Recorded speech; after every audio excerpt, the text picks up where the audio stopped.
Students, क्या आप जानते हो वो पानी और अल्कोहल को अलग करना सिर्फ हीट प्लस साइंस से पॉसिबल है। ये है लैब का मैजिक कॉल्ड डिस्टिलेशन। आज हम स्टडी करेंगे डिस्टिलेशन क्या होता है और कितनी टाइप्स होती हैं इसकी। सबसे पहले हम देख लेते हैं कि डिस्टिलेशन क्या है। फर्स्ट ऑफ ऑल, डिस्टिलेशन वो प्रोसेस है जो सेपरेट करता है मिक्सचर कंपोनेंट्स को using boiling points and condensation. इसके दो टाइप्स हैं, एक सिंपल डिस्टिलेशन है और एक फ्रैक्शनल डिस्टिलेशन है। सिंपल डिस्टिलेशन में आप सॉल्वेंट को सेपरेट करते हो एक सोल्यूशन से, और जो फ्रैक्शनल डिस्टिलेशन है उसमें दो मिक्सेबल लिक्विड्स को आप सेपरेट करते हो, जैसे वाटर को एथाइल अल्कोहल से आप सेपरेट कर सकते हो। तो लेट्स सी, हम एक वन बाय वन जो है इनको स्टडी करते हैं, सिंपल डिस्टिलेशन को और फ्रैक्शनल डिस्टिलेशन को। तो स्टूडेंट्स, अब हम स्टार्ट करते हैं सिंपल डिस्टिलेशन। सिंपल डिस्टिलेशन में हम लोग क्या करते हैं, एक सॉल्वेंट को सॉल्यूशन से सेपरेट करते हैं। उसमें हमने क्या करना है, मेन पॉइंट आपके पास क्या होता है। अब आपने सबसे पहले जो आपके पास सॉल्यूशन है जिसका सॉल्वेंट, जिसमें से आपने सॉल्वेंट को सेपरेट करना है, उसको आपने यहाँ पर क्या करना है, डिस्टिलिंग फ्लास्क में ऐड करना है और उसको थोड़ा सा हीट अप करना है। ठीक है, जैसे आप इसको हीट अप करेंगे तो जो सोल्यूशन होगा वो वेपराइज होगा। वेपराइज होकर यहाँ पर ऊपर की तरफ ऊपर कॉलम में मूव करेगा और मूव करके यहाँ पर कंडेंसर में चला जाएगा। ठीक है, कंडेंसर में जैसी जाएगा आपने क्या करना है, यहाँ से कोल्ड वाटर ऐड करना है।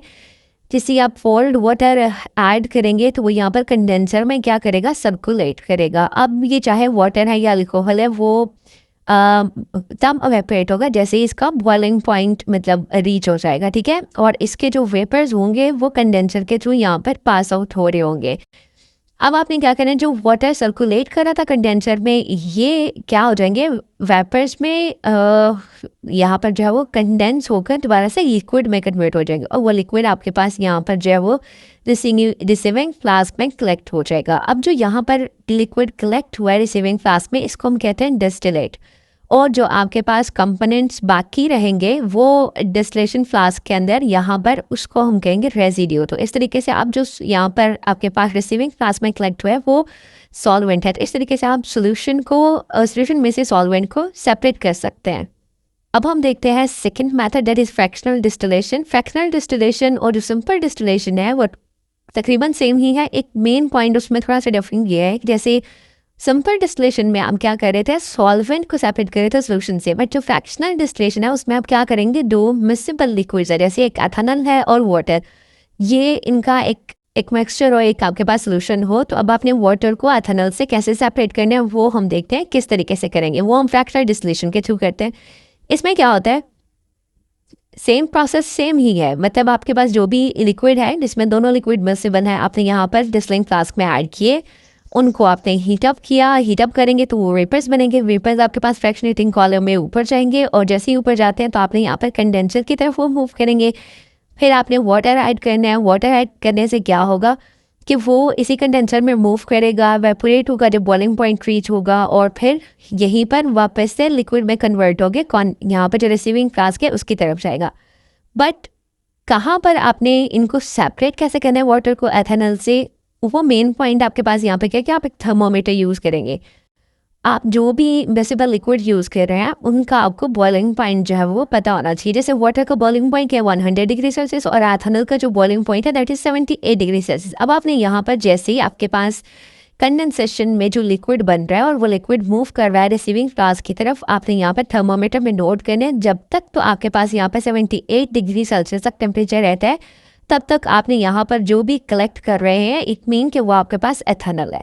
बट जैसे ही 78 से ऊपर चला जाएगा आपका टेम्परेचर, तो इसका मतलब है कि अब आपके पास एथेनॉल जो है वो सारी कलेक्ट हो चुकी है। अब वाटर है, ठीक है, क्योंकि उस सोल्यूशन के अंदर दो ही चीज़ें थी, वाटर और एक एथेनॉल।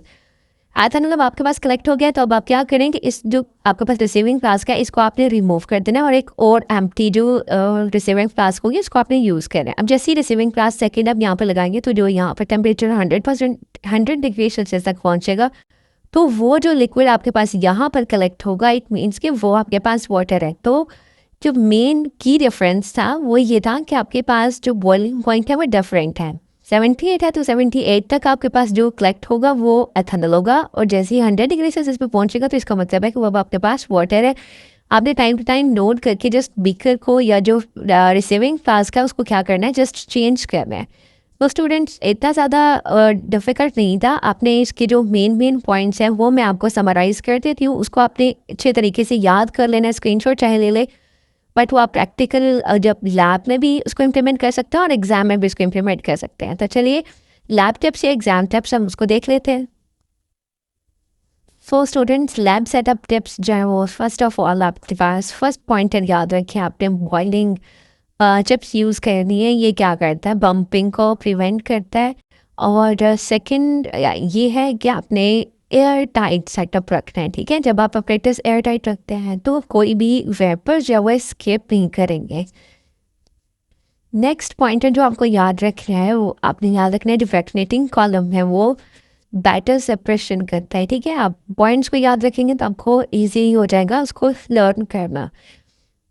नेक्स्ट है मॉनिटर टेम्परेचर, मॉनिटर थर्मोमीटर जो है उससे आप क्या करना है, switch receiving flask at correct temperature. जब आपका करेक्ट टेम्परेचर होगा तो उस टाइम पे आपने क्या करना है, रिसीविंग फ्लास्क को स्विच कर देना है, जैसे हमने अभी किया था। अल्कोहल एथेनॉल का आपके पास जो था वो 78 था, तो 78 तक आपने एक फ्लास्क रखा और जैसे ही 78 से ऊपर चला गया तो आपने फ्लास्क को क्या कर लिया, रिप्लेस कर लिया। तो इस तरीके से आपके पास दोनों चीज़ें जो थी वो सेपरेट हो गई थी। नेक्स्ट एग्ज़ाम टिप जो है वो ये है कि आप जो भी डायग्राम बनाते हैं, डायग्राम बेस्ड कोई भी क्वेश्चन होता है तो उसमें डायग्राम मस्ट है। और कुछ स्टूडेंट्स ऐसे करते हैं कि वो डायग्राम जस्ट बराए नाम बना तो देते हैं, पर आपको उसको लेबल करना आना चाहिए और एग्जैक्ट लेबलिंग करनी है आपने। जब लेबल कर लेंगे और अच्छी डायग्राम बनाएंगे तो आपके मार्क्स एग्जैक्टली अच्छे आएंगे। एग्जाम शॉर्टकट्स देख लेते हैं, कंसेप्ट रिकॉल देख लेते हैं। क्या है सिंपल डिस्टिलेशन का मतलब, क्या है आपके पास कि आपने सोल्यूट और सॉल्वेंट जो है उनमें से आपने क्या करना था, एक सोल्यूशन था उसमें से आपने सॉल्वेंट को क्या किया, सेपरेट कर लिया। जो फ्रैक्शनल डिस्टिलेशन थी इसमें आपके पास 2 मिक्सेबल लिक्विड्स थे जैसे अल्कोहल एंड एथेनॉल, तो आपने उनको सेपरेट किया था, ठीक है। तो आप जब ये की पॉइंट्स याद रखेंगे ना विद डायग्राम्स तो आपको बहुत ज़्यादा आसानी होगी, आप कम टाइम में मैक्सिमम चीज़ों को रिकॉल कर सकेंगे।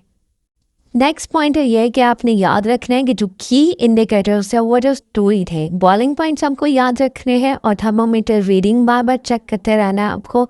अगर बॉइलिंग पॉइंट्स याद है और आप थर्मोमीटर रीडिंग चेक कर रहे हैं तो आप एग्जैक्टली जो फ्लास्क हैं उनको टाइमली स्विच कर सकेंगे और आप जो लिक्विड्स होंगे आप उसको आसानी से सेपरेट कर सकेंगे।